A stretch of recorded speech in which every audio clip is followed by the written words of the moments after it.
this, to be honest, this weekend was looming up large for me. I've had just the busiest week, an unbelievable week. And it has been so good for me to sit under your ministry. It's been amazing. So thank you, you've been a blessing to me. Well, I'm not going to speak for very long. And I'll tell you why. It's not because I don't have something important to say, but something really important to say. But because it's not going to be new. Nothing new to say. Great is thy faithfulness. Great is thy faithfulness, O God, my Father. There's no shadow of turning with you. You don't change. You're always compassionate. Always compassionate. And you'll be the same into eternity. Such beautiful words, but listen to where they came from. Lamentations, it's the prophet Jeremiah. I remember my affliction and my wandering, the bitterness and the gall. I well remember them, and my soul is downcast within me. And the truth is, isn't it, if we look back over our lives, everyone in this place, apart from maybe the very young, but everyone else, without exception, there will be moments of absolute anguish.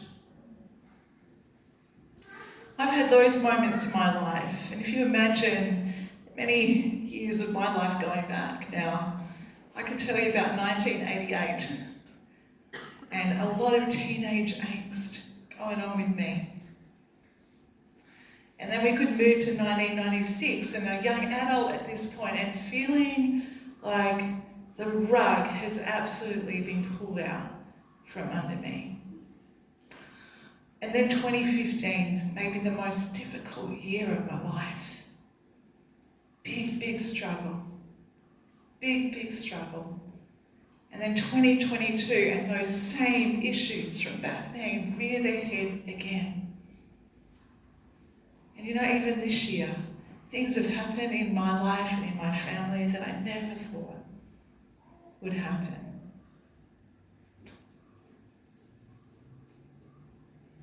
So Jeremiah says, and I join him, and perhaps you do too. I remember my affliction, the bitterness and the gall. I well remember them. And when I look at them, my soul is downcast within me. But then he goes on. Yet this I call to mind, and therefore I have hope. He's about to tell us where that hope comes from. But I can tell you where it doesn't come from. Jeremiah doesn't say, I have hope, because when the times were bad, God stepped in and fixed everything up in just the way I thought it should have been. He doesn't say, I have hope, because even though I went through something terrible, God's given me some spiritual lobotomy and I don't remember it anymore. No, he says, I remember it. I remember all of it. I remember my affliction and my wandering, the bitterness and the gall. I well remember them. And my soul is downcast within me. Yet this I call to mind, and therefore I have hope. Here's where it comes from. Because of the Lord's great love, we are not consumed. For his compassions never fail. For his compassions never, ever fail. For the Christian, there is something lovely that only comes through experiencing hardship and desolation and anguish. Because in that place, we experience the most beautiful thing. We experience the compassion of Christ. You know when you're going through something and a friend just comes alongside and sits with you. And maybe they've got nothing to say, but they just are present with you.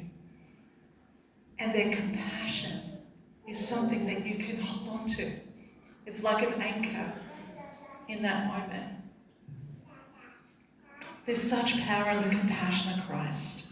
Jeremiah says, when I was in trouble, I wasn't consumed, I was not overwhelmed. Why? Because his compassions never fail. And not only do they never fail, but they're constant. They just keep coming one after the other. He goes on, his compassions never fail. They're new every morning. That's how great your faithfulness is. Well, even our loveliest friends, they can't be with us every moment, can they? But there's one who will never leave us.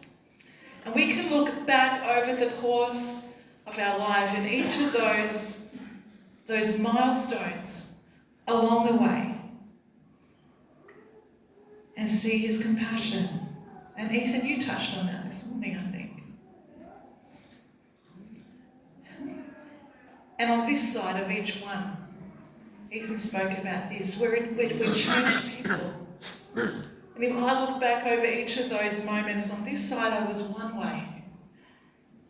And on this side, I'm changed. I'm a different person. Because of his compassion. And having experienced that compassion, we have hope. His mercies are new every morning. Morning by morning, I wake up to find the power and comfort of God's hand in my hand. But what about the future? I reckon I'm about halfway through. Maybe more. The future is a strange land that we've never visited. We don't know for certain what lies ahead, do we? But we don't need much imagination to guess about some of the stuff that is coming our way. You might be thinking over some of those things even now. And some of it will be very difficult. Things we haven't experienced yet. Things that we would rather not go through, but they're coming.